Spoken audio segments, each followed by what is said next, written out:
রাসূল বলেন আমি দেখতেছি কবরের ভিতরে আযাব হচ্ছে। কি হচ্ছে? নবী দেখার ক্ষমতা আছে না নাই? এই বিশ্বাস কার কার নাই হাত তোলেন। সবার আছে। এলাকার মানুষ অনেক নবীর পাগল বুঝা লাইছি, ঠিক না? একটা জবান বন্ধ রাখবেন না। মহব কি কষ্ট হচ্ছে আপনাদের? একটা জবান বন্ধ রাখবেন না।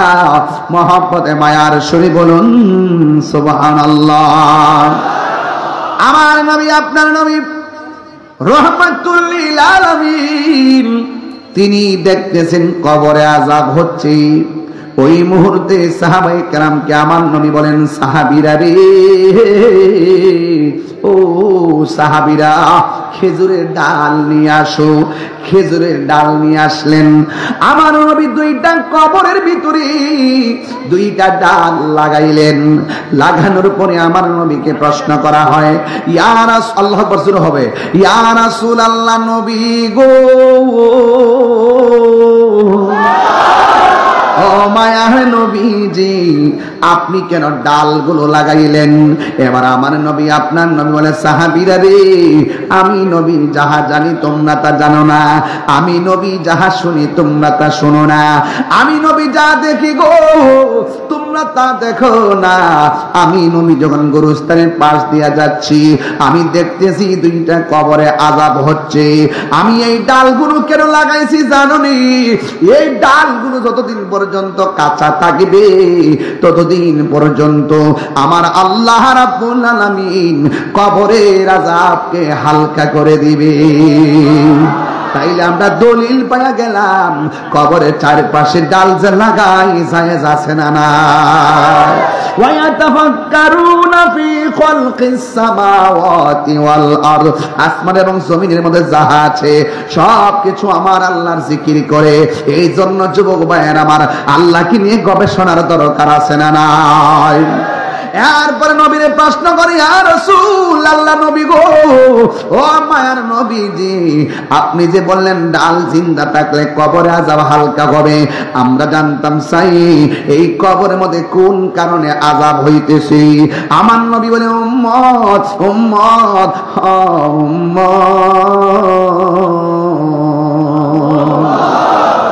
কবরের ভিতরে কেন আযাব হইতেছে জাননি? ওই কবরে একটা কবরে আযাব হইতেছে, সে প্রস্রাব কইরা পবিত্রতা অর্জন করত না, মানে প্রস্রাব কইরা পানি নিত না, প্রস্রাব কইরা ডিলা কুলুপ নিত না। এই প্রবণতাটা যুবকদের মধ্যে বেশি পাওয়া যায়। এই যুবকরা মনে মনে ভাবে, নামাজ যেহেতু পড়ি না, আমরা পাই প্রস্রাব কইরা পবিত্রতা অর্জনে কি দরকার, পানি নেওয়ার কি দরকার? হাসতে হাসতে বান্দা অপবিত্র থাকে। অথচ যে ছেলেটা প্রস্রাব করে পবিত্রতা অর্জন করলো না, বিলাকুলুপ নিল না, পানি নিল না, এই ছেলেটা যখন রাস্তা দিয়ে হাঁটে জমিন তারে অভিশাপ দেয়। রাস্তা দিয়ে হাঁটে জমিন তারে অভিশাপ দেয়। অযুবক, অপবিত্র অবস্থায় জমিন হাঁটবা না। আত্মহুরু শাত্রুল ঈমান, পবিত্রতা হলো ঈমানের অর্ধেক। যদি আমার মরণ এই মুহূর্তে হয়ে যায়, আমার মরণটা যেন পবিত্র অবস্থায় হয়। আমার যদি মরণ হয়, আমার মরণটা যেন উযু অবস্থায় মরণ হয়। এই জন্য সবসময় ওযু করে থাকবেন, পবিত্র অবস্থায় থাকবেন। সাহাবীরা ডাক দিয়া বলে, ইয়া রাসূলুল্লাহ, নবী গো, ও মায়ার নবীজি, দ্বিতীয় কবরে কেন আযাব হইতেছে? আমার নবী আপনার নবী বলেন, দ্বিতীয় কবরে কেন আযাব হয় জানোনি? দ্বিতীয় কবরের মানুষটা চুগলখড়ি করত, দ্বিতীয় কবরের মানুষটা মুনাফিকি করত। এই কাজেরই হয় মুনাফিক আছে না নাই? ইন্নাল মুনাফিকিনা ফিদ দারকিল আসফালি মিনান নার।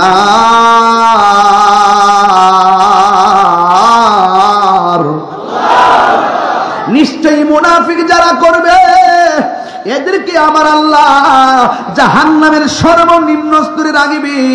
ও যুবকের দল, সর্বনিম্ন কি জানেননি? কয় আমার নবী একদিন সাহাবায়ে কেরামদেরকে নিয়ে ওয়াজ করতেছেন, হঠাৎ করে সাহাবীরা একটা বড় আওয়াজ শুনলেন। সাহাবীরা কয়, নবী গো, নবী গো, নবী গো, এত বড় আওয়াজটা কোথায় থেকে আসলো? কোনো মানুষ নাই, কোনো কিছু নাই, আওয়াজটা কোথায় থেকে আসলো? ও আমার কাজের গাঁও হাজীগঞ্জের বাবা, আমার নবী আওয়াজটা কোথায় থেকে আসছে জানার ক্ষমতা আছে না নাই? আমার নবী ডাক দিয়া কয়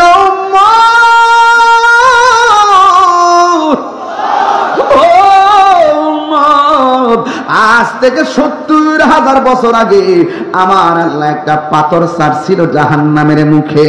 এই পাথরটা আজকে যাইয়া জাহান্নামের নিচে পড়েছে। চিৎকার মেরে করুন আল্লাহু আকবার। এই জাহান্নামের আগুন, জাহান্নামের আগুনের রং ছিল সাদা।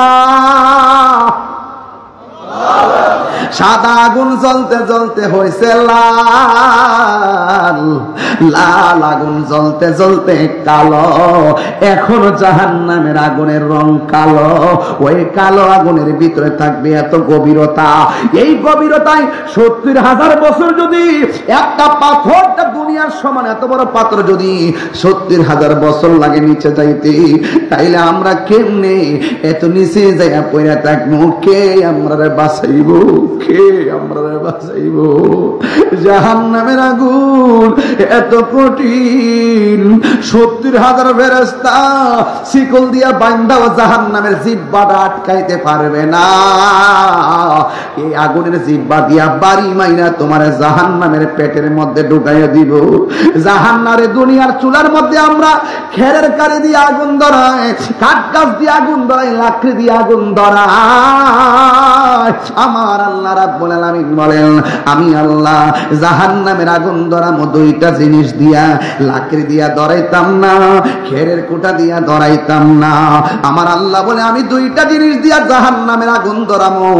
একটা হলো পাথর, আর একটা হলো মানুষ। মানুষ মানুষ আমার যদি জাহান্নামের লাকড়ি বানায় কেমনে সহ্য করব?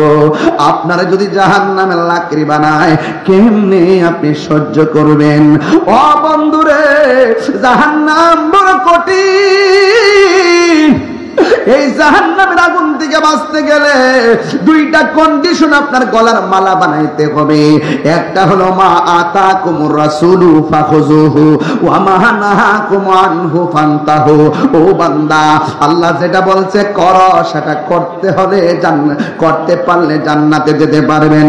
আল্লাহ বলছে যেটা করো না সেটা করা যাবে না, এটা করলে তুমি জাহান্নাম ছাড়া উপায় পাবে না। এ বন্ধু, যা বলছে করো করতে হবে, যা বলছে কইরো না তা থেকে দূরে থাকা লাগবে। এই জন্যই তো আমার নবী আপনার নবী বলেন, আমি যখন মেরাজের সময়, আল্লাহ তখন না কেন, আমি যখন মেরাজের সময় জাহান্নামের মধ্যে গিয়েছি, জাহান্নামের মধ্যে গিয়ে দেখলাম পুরুষের চাইতে মহিলারা বেশি জাহান্নামে। এবার নবীজিকে প্রশ্ন করা হয়, ইয়া রাসূলুল্লাহ, নবী গো, নবী গো, মায়ার নবী,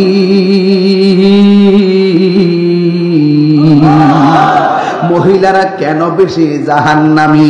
আপনারা বলেন নবী জানার ক্ষমতা আছে না নাই? এবারে সাহাবীর কথা শুনে নবী বলেন মহিলারা দুইটা কারণে বেশি জাহান্নামী। কই কেন কেন?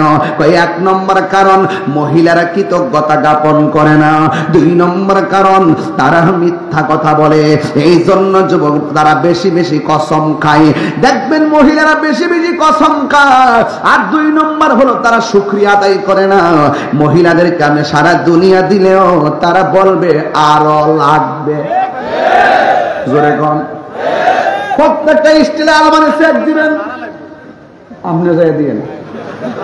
শাসি আছে আসেনি, আল্লাহ হায়াত দারাজ করে, আমিন কোন? দেখছেন কি ভাগ্য, কথা বিডির কথা দোয়া হয়েছে, আল্লাহ আল্লাহ হায়াত দারাজ করে, আমিন কোন?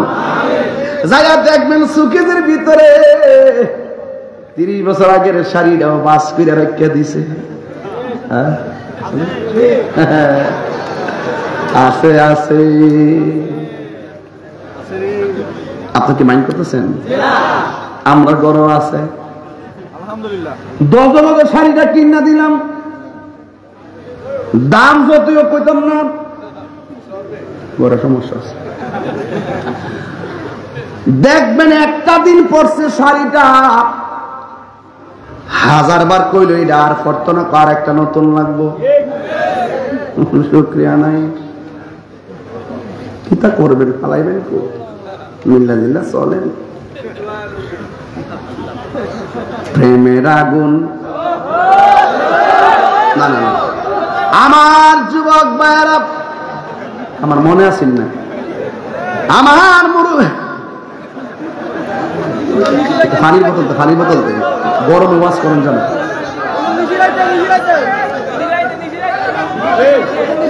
আপনারা মনে একটু কষ্ট হইতেছে নাকি? গরমে এত ছিলেন জানা, পানি তৃষ্ণা লাগে।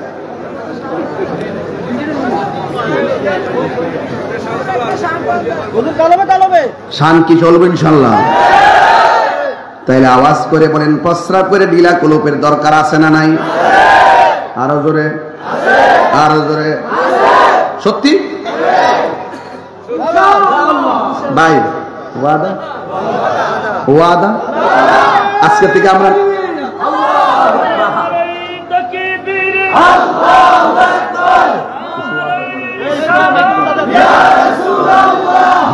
সুন্নাত ওয়াল জামাত, নবী ওয়ালির দুশমনেরা, নবী ওয়ালির দুশমনেরা, আশিক রাসূল হযরতুল আল্লাহ মাওলানা মুফতি গিয়াসউদ্দিন আত-তাহিরি সাহেব, আল্লাহু আকবার জোরে বলেন। দোস্ত ওয়াদা ওয়াদা, আজকে থেকে আমরা অপবিত্র থাকবো, অপবিত্র থাকবো। আরেকটা ওয়াদা করবেন নি, পানির মধ্যে কখনো প্রস্রাব করব না। করলে কি হয় জানেন? আমি কিন্তু সায়েন্টিস্ট কথা বলছি এবং দলিল কথা বলছি। আপনার ব্রেন কমে যাবে। কি কমে যাবে? মেধা কমে যাবে, পাশাপাশি আপনার স্মৃতিশক্তি তো কমবেই, বরং কবিরা গুনাহ হবে। কারণ পানির মধ্যে থাকে একজন পানি মন্ত্রী, যার নাম খিজির আলাইহিস সালাম। আর বড় করে কোন সুবহানাল্লাহ, আর আওয়াজ করে কোন আল্লাহু আকবার। তাইলে আজকে দিকে ওয়াদা হলো, প্রস্রাব করে আমরা অপবিত্র থাকবো না গো। আমরা ডিলাগুলো ব্যবহার করব। এবার জবান খুলে কোন আমার নবী হলো কবরের উপরে, লাশ হলো কবরের নিচে। আমার নবী উপর থেকে নিচে দেখার ক্ষমতা আছে না নাই? শুধুমাত্র এইটা নয়, আমার নবী মদিনা শরীফ থেকে এই মুহূর্তে হাজীগঞ্জ দেখার ক্ষমতা আছে না নাই? নবীকে সেই ক্ষমতা দিয়েছেন কে?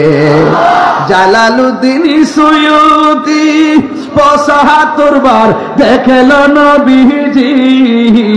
জালালউদ্দিন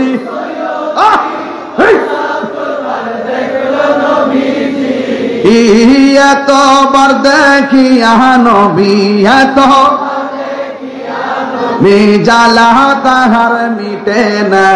মদিনা মদিনা আসে কমনিনে ঠিকানা, বলুন মদিনা মদিনা আসে কমনিনের ঠিকানা। দিদার চেয়ে কাঁদো তোমরা, দিদার না নবীর দিওয়ানা। মদিনা মদিনা আসে কমমিনের ঠিকানা। নবীর প্রিয় সাহাবী হযরত আবু বকর সিদ্দিকী, নবীর প্রিয় সাহাবী হযরত আবু বকর সিদ্দিকী। বেশে শুইল পাশে ভালো, মদিনা মদিনা মদিনা আসে কমমিনের ঠিকানা, বলো মদিনা মদিনা আসে কমমিন। হাত তুলে খুশি হব। আহা দিদার চেয়ে কাঁদো তোমরা, দিদার তোমরা হো না নবীর দিওয়ানা। মদিনা মদিনা আসে কমমিনের ঠিকানা, বলুন মদিনা আসে কমমিনের ঠিকানা। আর ডানে বামে যাওয়া যাবে না, একটা জবানও বন্ধ রাখবেন না। আপনারা আওয়াজ করে বলেন হায়াতের মালিক কে? এই জন্য যুবক, আমি শুরুতে বলছি যুবক, আপনাকে বারবার জীবনে কত যুবক কইয়া ওয়াজে ডাক দিলাম, কিন্তু আপনি আমার কথা কতটুকু মানছেন সেটা আমার সবচাইতে বড় কথা। আমার নবী, আপনার নবী বলেন, হাসরের ময়দান যেদিন কায়েম হবে গো, ওই কঠিন মুসিবতে 7 প্রকারের মানুষ। কয় প্রকার? 7 প্রকার মানুষকে আমার আল্লাহ আরশের নিচে ছায়া দিবেন। এখন প্রশ্ন হলো, রাতের অন্ধকার হয়ে গেছে, সূর্য নাই, সূর্য আছে? সূর্য গায়েব হয়ে গেছে, আর আমরা এই অন্ধকারের মধ্যে লাইট জ্বালায় বসে গেছি, বড় ঠান্ডা লাগে। এখন দিনের বেলা যদি মাহফিলটা হইতো, এই রৌদ্রের মধ্যে কি মানুষ এতগুলা বসতে পারতো? না না, আমার নবী আপনার নবী বলেন, ওই হাসরের ময়দান কত কঠিন, নিজের ঘামে নিজেরা সাঁতার কাটবে, মা সামনে দিয়ে হেঁটে চলে যাবে, সন্তানকে কাছে টানবে না, সন্তান মায়ের সামনে দিয়ে চলে যাবে, মা সন্তানকে ডাক দিবে না। এমন একটা ভয়ানক অবস্থা হাসরের ময়দান হবে। এই দুনিয়ায় কত মানুষ আপন আপন, ফেসবুকে ফ্রেন্ড ফলোয়ার অভাব নাই, কিন্তু হাসরের ময়দানে গিয়ে দেখবা নবী ছাড়া আপন কেউ নাই। রাইট? কথা কি সঠিক? এই জন্য কেন তাহিরি নবী নবী করে আমার নবী বলে, উম্মত ওই কঠিন মুসিবতের সময় মানুষ নিজের গামে নিজেরা সাঁতার কাটবে, কেউ কাহারও দিকে তাকাবে না রে। আজকে অনেক মৌলবী আমার মতে চেয়ারের মধ্যে বসে মাথার মধ্যে টুপি লাগাইয়া, চ্যাপটা টুপি লাগাইয়া ওয়াজ করে, কি জানেননি? কই নবী বলে হাসরের ময়দানে সুপারিশ করব দূরের কথা, নবী নাকি নিজেই বলবে নাফসি নাফসি। 3 বার কোন নাউজুবিল্লাহ। নবী কি নাফসি নাফসি বলবে না উম্মতি উম্মতি? আপনারা অনেক সময় বলেন আমি কি লেগে রাগ করি। আরে আমি তাহিরের বন্ড কস, মাজার পূজারি কস, ফেসবুকের মধ্যে আমার গালি দিলে আমি লিখি আসসালামু আলাইকুম, কেউ আমার বকা দিলে আমি লিখি আপনার মাকে আমার সালাম দিবেন। তোমাদের ভণ্ড শব্দ শুনে দ্বন্দ্ব করার টাইম নাই, কিন্তু আমার নবীর বিরুদ্ধে কথা বললে তোমার সিনার টাইম আমার নাই। আমার নবী হাসরের মাঠে সুপারিশ করার ক্ষমতা আছে না নাই? নবীকে ক্ষমতা দিয়েছেন কে? হাসরের মাঠ যেদিন কায়েম হবে, সব নবী নাফসি নাফসি বললো, আমার নবী উম্মতি উম্মতি বলে কাঁদবে। আল্লাহ বলবেন, ইয়া মুহাম্মদ ইরফা রাসাকা ওয়াসাল তুতা ওয়াসফা তুশাফা, আপনি সুপারিশ করুন, আমি আপনার সুপারিশ কবুল করব।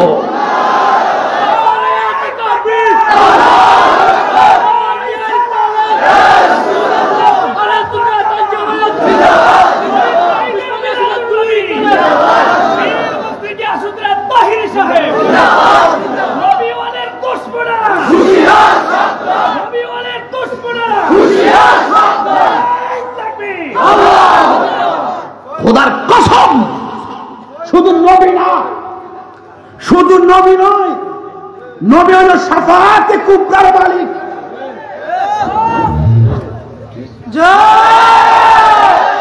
নবী কিসের মালিক? শাফাআতে কুবরা। আমার নবী শাফাআতে কুবরার মালিক। ইয়াশফাউ ইয়াউমাল কিয়ামাতি সালাসাতুন, আম্বিয়াউ সুম্মাল উলামাউ সুম্মা শুহাদা। হাসরের মাঠে আলেমগণ সুপারিশ করবে, হাসরের মাঠে শহীদগণ সুপারিশ করবে, হাসরের মাঠে 1,24,000 পয়গম্বর সুপারিশ করবে। ওরা ডাইরেক্ট আল্লাহর কাছে করবে না, ওরা গিয়ে বলবে নবী গো আপনি সুপারিশ করুন। কারণ আল্লাহর সামনে কথা বলার সাহস কারো থাকবে না। আমার নবী বলবেন, আল্লাহ বিচার কাজটা শুরু করেন। 50,000 বছর পর যার কথা শোনার পরে বিচারটা শুরু করবে, তিনি তোমার আমার নবী। সিন্নি খাইলা কার দ্বারা মোল্লা সিল্লানা, সাফার দাঁত ফালাইয়া বাপ দেহাম নবীর বিরুদ্ধে কথা বললেন।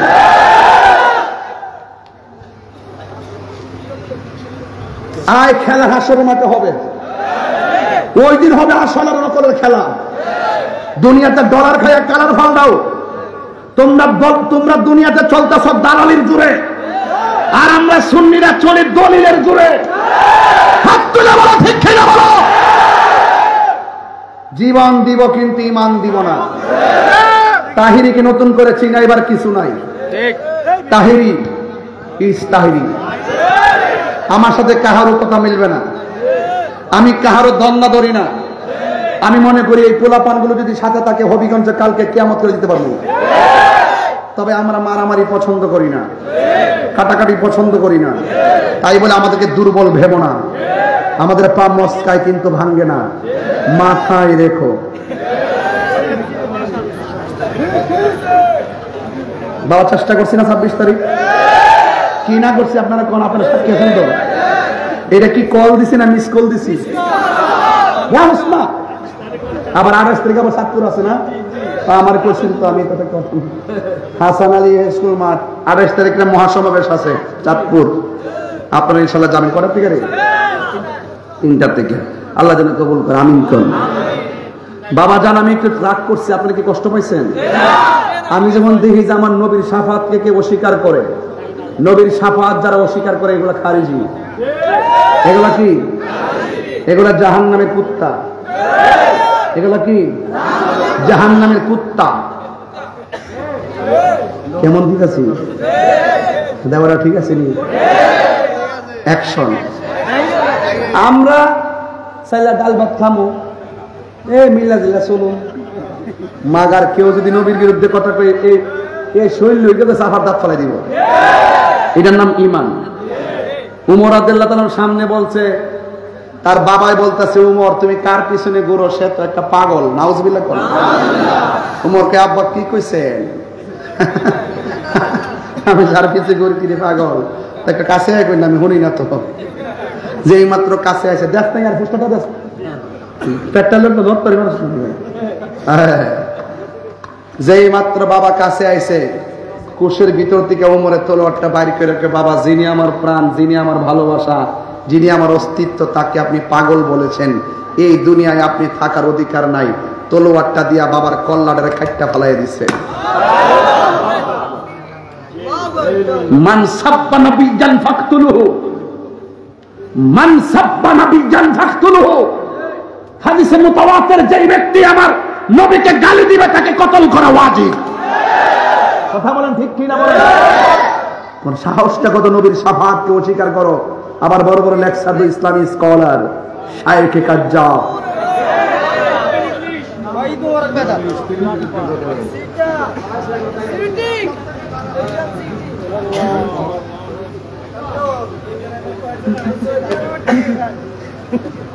এগুলো দুষ্টু, এগুলো কি দুষ্টু। জুতা চোর বহুত ভালো, ওরা ইমান চোর। কথা বলেন। এই ইমান চোরদের সাথে কাজের গাঁও হাজীগঞ্জ চাঁদপুরের মানুষের কোন সম্পর্ক নাই। রাইট রাইট ইনশাআল্লাহ। কোন অনেকে বলে নবী সুপারিশ করতে পারবে না, আমি মনে করি যে সে ঠিক হয়েছে। আসলে সুপারিশ করতো না, তারা নবীর দুশ্মন হয়ে গেলে সুপারিশ করতো না। আর আমরা গুনাহগার, আমরা অপরাধী, আমরা নামাজ পড়ছি, কবুল হয়েছে কিনা জানি না। এই জন্য নবীর সুপারিশ দরকার আছে। রোজা দাঁড়ান উঠেন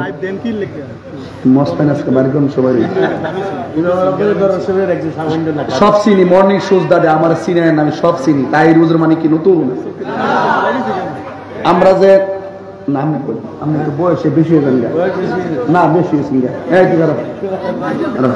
না বাঞ্চার পুরান লোক কি কষ্ট হয়েছে? নামাজ যে পড়ছেন গত জুম্মার নামাজ কবুল হয়েছে কিনা জানেননি? গতবার যে রোজার মধ্যে 30 দিন রোজা রাখছেন কবুল হয়েছে কিনা জানেননি? এই কুরবানি যে করছেন কবুল হয়েছে কিনা জানেননি? তো কি তাহলে উঠবাই? নবী লইয়া উঠবো, নবী লইয়া। তুমি জীবন, তুমি মরণ, আধার ঘরে। আরে বাবা মোবাইল লাগতে জ্বালাইতেছ না বাবা, দেখি না একটা প্রেমের খেলা খেলে যায়। তুমি জীবন, তুমি মরণ, আধার ঘরে। তুমি মোদের পারের তরি, তুমি তুমি নিদান তোরা जाने वाला या रसूल अल्लाह या हबीब अल्लाह या रसूल अल्लाह या रसूल अल्लाह তুমি মোদের আশা বাসি ভালো তুমি মোদের তাই তো তোমায়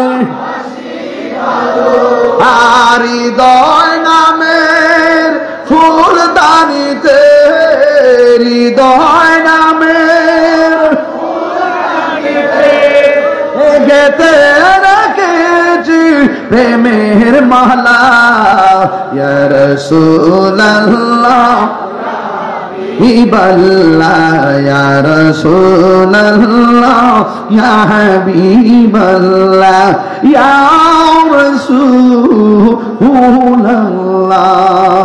ইয়া রাসূলুল্লাহ লা ইয়া রাসূলুল্লাহ ইয়া হাবিবাল্লাহ ইয়া রাসূলুল্লাহ একটা জবান বন্ধ রাখবেন না মহব্বতে মায়ার সুরে বলো সুবহানাল্লাহ নবীর সুপারিশ আমরা চাই কি চাই না ও বন্ধুরি বন্ধুরে ও বন্ধু আমার নবী আপনার নবী বলেন হাসরের ময়দান যেদিন কায়েম হবে 7 প্রকার মানুষকে আমার আল্লাহ আরশের নিচে ছায়া দিবে। 1 নম্বর হলো অন্য কেউ না, 1 নম্বর যারা স্থান পেয়েছেন তারা হলো দুনিয়ার ন্যায় বিচারক। কি বিচারক? এই কালামান যাবে একবার, এই কালামান যাবে আমার বক্তব্য বা উঠতে যাবো আমার থেকে। 1 নম্বর কে? ন্যায় বিচার কি আছে? হুদুদি কো দর দর দর দর দর দর দর এটা দালাল দালাল দালাল দর দর দর হুট করে ভালো মানুষদের বাইরে মাইলে দিছে। এটা কি দেশ? এটা কি সিস্টেম? দর দর দর দর দর দর দর পুলিশদের মাইলে দিছে। ঘটনাটা কি? হ্যাঁ ঘটনাটা কি? কখনো মব আইন হাতে তুলে নেওয়া, নিজের হাতে নিজে হুট করে পায়রা ধরে মেরে ফেলা, এটা ভালো সংস্কৃতি? সাবধান, ন্যায় বিচার আছে? সব টিপ দিয়া বিচার ঘুরাইলা, সকালবেলা 1 টাকা আপনার টাকা খাইয়া দরবার ঘুরাইলা। যদি আপনি ন্যায় বিচার করতে পারেন আল্লাহ পাক আপনাকে আরো সে আজিমের নিচে ছায়া দিয়ে দিবেন। এই ছায়া আমরা চাই কি চাই না? খবরদার, আইন হাতে তুলে নেবেন, বহুত হয়েছে, এবার বন্ধ করেন।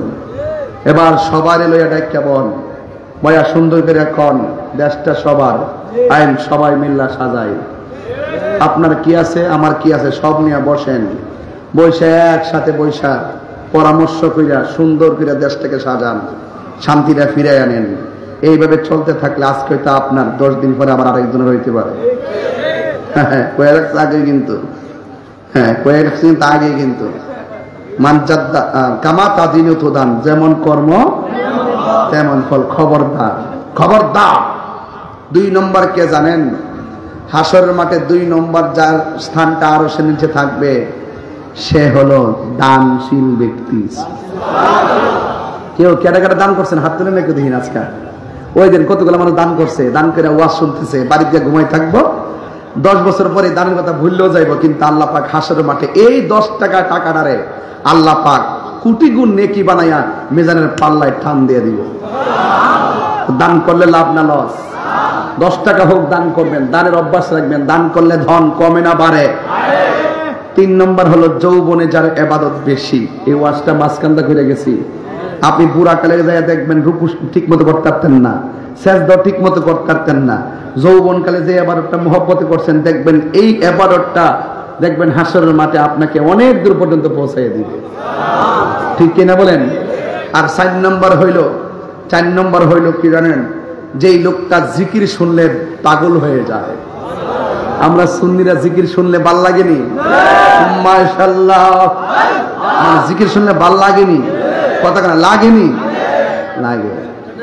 যারা জিকির শুনলে মোহব্বত লাগে। কিছু কিছু লোক দেখবেন বাজারে গেলে শান্তি লাগে, মসজিদে গেলেও শান্তি লাগে। আবার কিছু লোক দেখবেন বাজার তারাও শান্তি লাগে, মসজিদ তার শান্তি লাগে। যে বেচারার কাছে মসজিদ শান্তি লাগে তারে আল্লাহ আরশের নিচে ছায়া দিয়ে দিবে। কিছু কিছু মুরব্বী দেখবেন শেষ রাতে ঘুম থেকে উঠতে আজানটা দিলই আসসালাতু খায়রুম মিনান নাওম।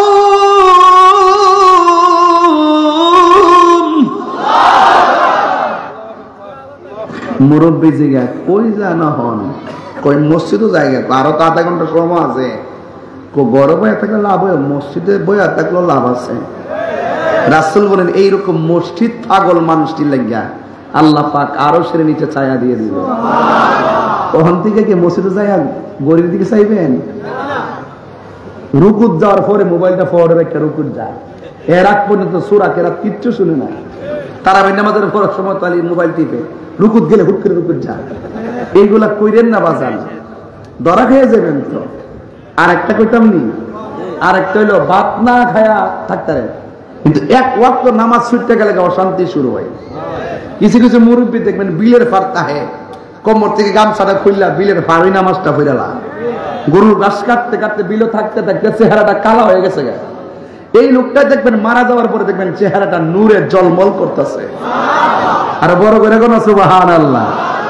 রাসূল বলেন যে মসজিদের প্রতি দুর্বল, জিকির শুনলে যে দেওয়ানা, আর আজান দিলে নামাজের জন্য যে পাগল, তাকে আমার আল্লাহ রাব্বুল আলামিন আরশের নিচে ছায়া দিয়ে দিবেন। বাবা সাউন্ড আর একটু উড়াই রাখ, একটু ঠেলা দিয়ে রাখ, সাউন্ড সুন্দর হই। 4 নম্বর হইল আপনারা যে আমার ভালোবাসেন, আমার চেহারা দেখতে ভালোবাসেন, সুর শুনে ভালোবাসেন। আমি নবীর ক্যানভাসার, তাই আপনারা আমাকে ভালোবাসেন। আমি যদি এখানে নবীর বিরুদ্ধে বলতাম, আমার কি ভাত খাওয়াইতেন আপনারা? জুতাটা বাইরে দিলাম বাবা নিলে কথা কন ঠিক কিনা? আল্লাহর জন্য যদি তুমি কাউকে ভালোবাসো, নবীর জন্য যদি তুমি কাউকে ভালোবাসো, এই ভালোবাসাবাসীর মানুষগুলো জান্নাতের ভিতরে পাশাপাশি থাকবে। আর বড় করে কেন সুবহানাল্লাহ কেন? হায় হায়। তাইলে কি বল? আরেকটা হলো যৌবনে যার ইবাদত বেশি বললাম, আরেকটা হলো আল্লাহর জন্য কাউকে ভালোবাসা। কোনো কিছু জানি না, আমি আপনার পাগল, আপনি নবীর পাগল, এই জন্য এইরকম সম্পর্কের জন্য আল্লাহ পাক আরশের নিচে ছায়া দিয়ে দিবে। আর বড় করে কেন আল্লাহু আকবার। আর আরেক প্রকারের মানুষ হলো ওই মানুষগুলো যেই ব্যক্তি না হ্যাঁ কই পানি বোতল রাখ না, এটা প্র্যাকটিক্যাল ছাড়া বোঝান জানা। ধরেন এটা মদের বোতল,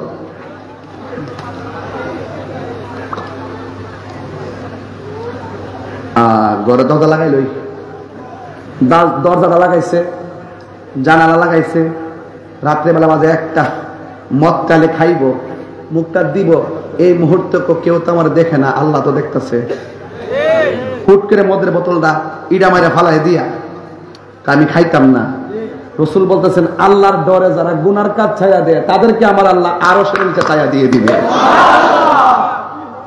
তাইলে আমার বুঝতে পারতেছেন, দুপুরবেলা রোজার সময় এমন ক্ষুধা লাগছে, দরজা মজা লাগাই সিমের তরকারি দিয়া খালি মুখটা দিব, এই মুহূর্তে দুধ তুরি আল্লাহ গুনাহ দিব। খাইতাম না, বাদ দিয়ে কষ্ট করে থাকতে লাই। আল্লাহ কই এদেরকে আমার আল্লাহ, রাসূল বলতেছেন এদেরকে আমার আল্লাহ আরশের নিচে ছায়া দিয়ে দিবেন। যতটা কথা বলছে এগুলো ঘটনা বললে বহুত সময় লাগতো। এরপর আমার সময় 12টা 30 মিনিট পর্যন্ত লিখে রাখছে, এরপরে 12টা 34 বাজে গেছে, সময় যাইতেছে, একটু জিকির আজকাল তো করণ লাগবো, একটা শান গাওয়ান লাগতো না। রাজি আসেননি সবাই? রাজি আসেননি সবাই? বিদায় বেলা 2টা ওয়াদা করতে হইব, রাজি নি? 1 নম্বর নেশা করব না। 1 নম্বর কি করব না বলবেন? বন্ধ নেশা। হ্যাঁ টুট লড়ছে না, আর বঙ্গবন্ধু না, বন্ধ নেশা, বন্ধ নেশা, ইয়াবা, ফেন্সি, গাঞ্জা, সুদ, ঘুষ, চুরি, ডাকাতি, মুনাফিকি, নামাজ। এখন শুধু চলবে নামাজ, রোজা, হজ, যাকাত, জিকির, দুরূদ, মিলাদ, কিয়াম, হজ, যাকাত, মা বাবার খেদমত। লাস্টের কথা, আমি তাহিরের ওয়াজ যদি 1.5 মিনিটের জন্য ভালো লেগে থাকে, আমি কিন্তু আজকে খুতবাই বেশি লম্বা করি না, আমি ডাইরেক্ট ওয়াজ ঢুকে গেছি। কাফনের কাপড় দিয়ে ওয়াজটা শুরু করছি। এই ওয়াজ আপনারা জীবনে শুনছেন কিনা আমি জানি না। এই যে কাফন কাটা, কবর খনন করা, যে ফজিলতগুলো বইলে গেছি, এগুলো কিন্তু অনেক গুরুত্বপূর্ণ কথা বইলে গেছি। যদি বুঝে মানেন তাহলে কইলে গেছি, না বুঝতে তো শেষ হই। ওয়াজ সব করা লাগে না, 2টা ওয়াজ দিয়ে গেছি। যে কবর করার সময় যাইয়া শরীর থাকবেন, কাফন কাটার সময় ধরবেন, গোসল করার সময় থাকবেন। আরেকটা ওয়াজ দিয়ে গেছি, এটা কোনটা করে গেছি, প্রস্রাব করে পবিত্র থাকবেন। আর ওয়াজ বাদ নল লাগবে না, এই ওয়াজটা আমল করেন। কথা কোন ঠিক নেই?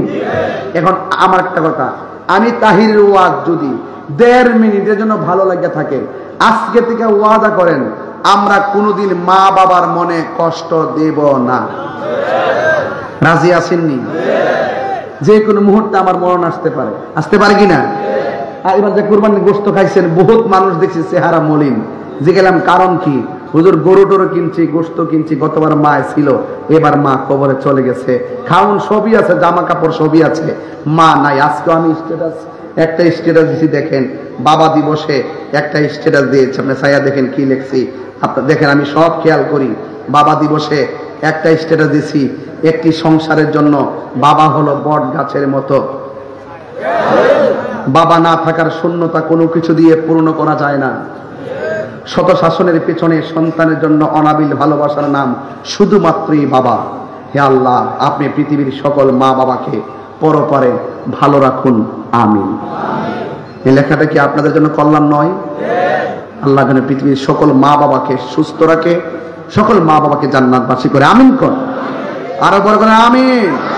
এই জন্য বাপ তারা কান্দেন না। আমার বাপ চলে গেছে, আমি বুঝি।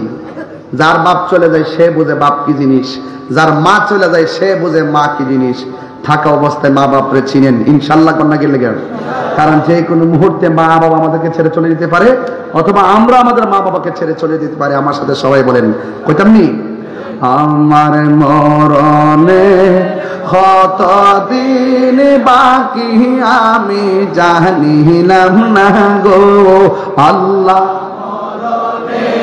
কত দিন বাকি আমার মরণের, আমি জানিলাম না গো আল্লাহ। মরণের কত দিন বাকি, আর আজরাইলা শিয়া যখন হস্তে দিবা ধরি, আজরাইলা শিয়া যখন হস্তে দিবা ধরি, তখন আমার মনা ভাই গরবা লুকালুকি আমি জানিলাম না গো আল্লাহ। মরণে কত দিন বাকি আমার মরণের, জানিলাম না গো আল্লাহ। মরণে কত দিন বাকি, আর 40 দিনের আগে বাইরে মৌতের নিশানি, 40 দিনের আগে বাইরে মৌতের নিশানি। জমদূতে কাইরানিব চোখে দিয়া আন্দি আমি জানিলাম না গো আল্লাহ। দিন বাকি আমার মরণের, জানিলাম না গো আল্লাহ। কত দিন বাকি